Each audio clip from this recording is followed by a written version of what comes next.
glad you're here tonight.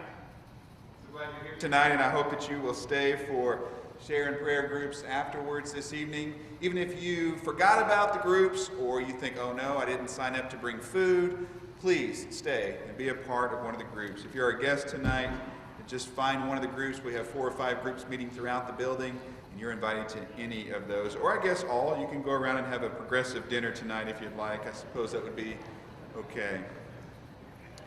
We are having an abbreviated service this evening so we can have time for our groups. But I do want to spend just a few moments looking at Ecclesiastes chapter 5. If you have a Bible, you might turn there. Ecclesiastes chapter 5 and the wisdom that comes from this great book. Collection of wisdom. I'm reminded of the story of one Sunday, a man named Bill came forward after the sermon, and he asked the preacher if the church could pray for his hearing. The preacher said, well, sure we can. And so the preacher called Bill up front, and he put one hand on top of his head, and he put his other hand on the side of his head, and even stuck his finger right in his ear. And he prayed loudly about Bill's hearing. And afterwards he said, Bill, how's your hearing? Bill said, well, preacher, I don't know. It's not till Wednesday at the courthouse. Many of us need help with our hearing. The truth is, many of us, some of you just got that, wow. So many of us just are not good listeners. And here's the thing about listening. So much of listening is about attitude. It really is about attitude. It's an attitude that sincerely yields to another person, to the one who is speaking. It says, I'm not going to tell you what I think. I'm not getting ready to say what I want to say. I truly am just listening to you. I want to understand what you're saying. And I wonder sometimes what our attitude is as we approach God. As we go to God in worship, as we go to God in prayer, I wonder sometimes if we don't listen like we should. I think sometimes we go with an attitude of entitlement, and we list off all our demands to God. God, this is what I want, this is what I need, this is what you should do for me. Or we go with an attitude that makes assumptions, assuming we know what's best, assuming we know how the world works, assuming we know how God works. We often go to God ready to rattle off our list of demands.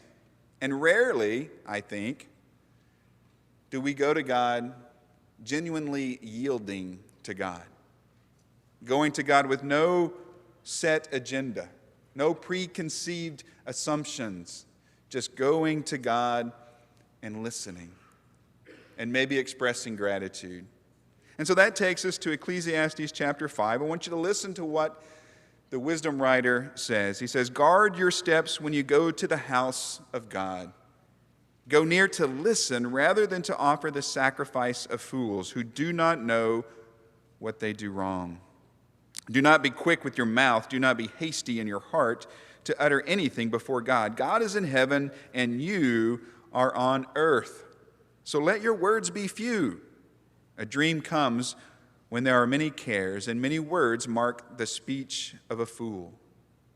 Here he says, just stop for a moment, pause for a moment, and before you barge into God's presence with your ready recollection of all the things that you think should happen, pause and take stock.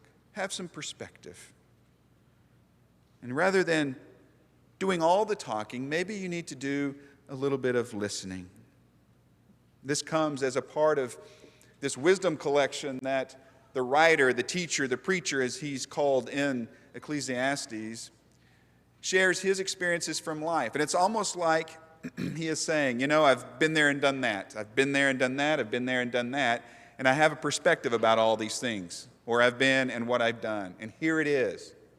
And certainly this comes to light as he talks about how we approach God. But then he continues with another one of these areas, verse 10. Whoever loves money never has enough. Whoever loves wealth is never satisfied with their income. This too is meaningless. Verse 11, as goods increase, so do those who consume them. As goods increase, so do those who consume them. And what benefit are they to the owners except to feast their eyes on them? We see that word that he often uses throughout Ecclesiastes, that word meaningless, as it's translated in most English translations, maybe vain or futile. We talked, if you were here a few weeks ago, how that word really means a mist, a vapor, a breath. It doesn't last. It's not satisfying. And so he says about this pursuit of money.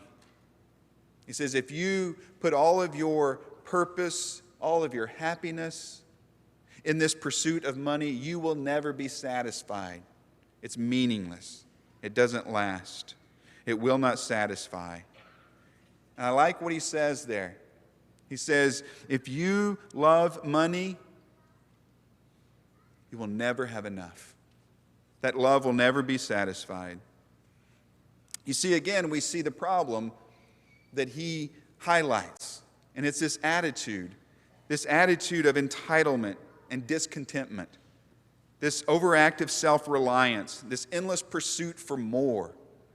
Someone who approaches God to tell God something rather than to listen to God. Someone who pours his or her life into pursuing the things of this world rather than finding contentment in who God is and what he has provided.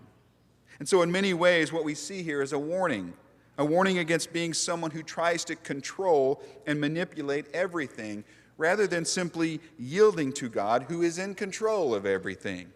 There's a big difference between the two. And finally, we see the conclusion in verse 18. This is what I have observed to be good, that it is appropriate for a person to eat, to drink, and to find satisfaction in their toilsome labor under the sun during the few days of life God has given them, for this is their lot. Moreover, when God gives someone wealth and possessions and the ability to enjoy them, to accept their lot and be happy in their toil, this is a gift of God. They seldom reflect on the days of their life because God keeps them occupied with what? With pursuing more? With having more things, more stuff, more money? No. God occupies them with gladness of heart. And so he says, accept your place, accept your lot, find contentment. And he uses this phrase, gladness of heart. How long has it been since you have felt in a way, lived in a way, acted and interacted in a way where someone would say, there is someone who has gladness of heart. There is someone who is content. There is someone who has found joy even amid difficult circumstances. What if that was our goal? To be a person, to be a man, a woman, a child who lives with gladness of heart. You see, that gladness of heart doesn't come from finding and receiving and pursuing the things of this world. They come from finding fulfillment and satisfaction in God. And so the challenge for us, the wisdom for us, is simply to learn to be content, to learn to be thankful. Learn to be content and learn to be thankful. Did you see what he said? He says, God gives wealth and blessings. These are gifts from God. This contentment is a gift from God. This gladness of heart comes from God. God is in control. So yield to him, trust him, find satisfaction in him. We want this wisdom to set the tone for our prayer time tonight in our groups. And so as we do, usually when we have these groups, we're going to have some prayers before our time of eating and fellowship together. And in these prayers, we're going to try our best not to ask for anything. We're not going to approach God with a list of demands. Now, it's obviously not wrong to ask God for things. In fact, it's very scriptural. God wants to hear what's on your heart in regards to requests. But how often do we ever just rest in the contentment of God, in the satisfaction of God, and just express gratitude to him? That's what we want to do tonight. So we're going to thank God for the spiritual blessings he gives us. When's the last time you thanked God for things like forgiveness, joy, peace? So many spiritual blessings. We're going to take time to thank God for the spiritual blessings. We're going to thank God for his work among us. Today is Commission Sunday. We highlighted our missionaries, our mission trips, what God is doing through missions. We're going to take some time to think about and express gratitude to God for what He is doing among us, not just in missions. Think about our children's ministry, our youth ministry, our campus ministry, our seniors ministry, our marriage and family ministries. So many good outreaches, so many good ministries here. And then we want to thank God for those physical blessings. It's what the writer here talks about. Those come from God. Let's thank God for the material blessings He's given us, including, obviously, our food, which reminds us of how much He provides for us. And so tonight in our groups, that's what we plan to do. And we want to invite you to be a part of one of these groups.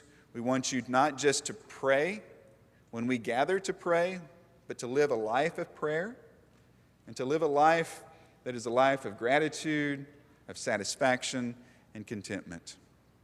Before we go to our groups, we want to offer an invitation. We always want to provide an opportunity for anyone who might need support, help, prayers, or maybe someone who's ready to give their life to Christ tonight in baptism. If there's something we can do for you tonight, we invite you to come as we stand and sing.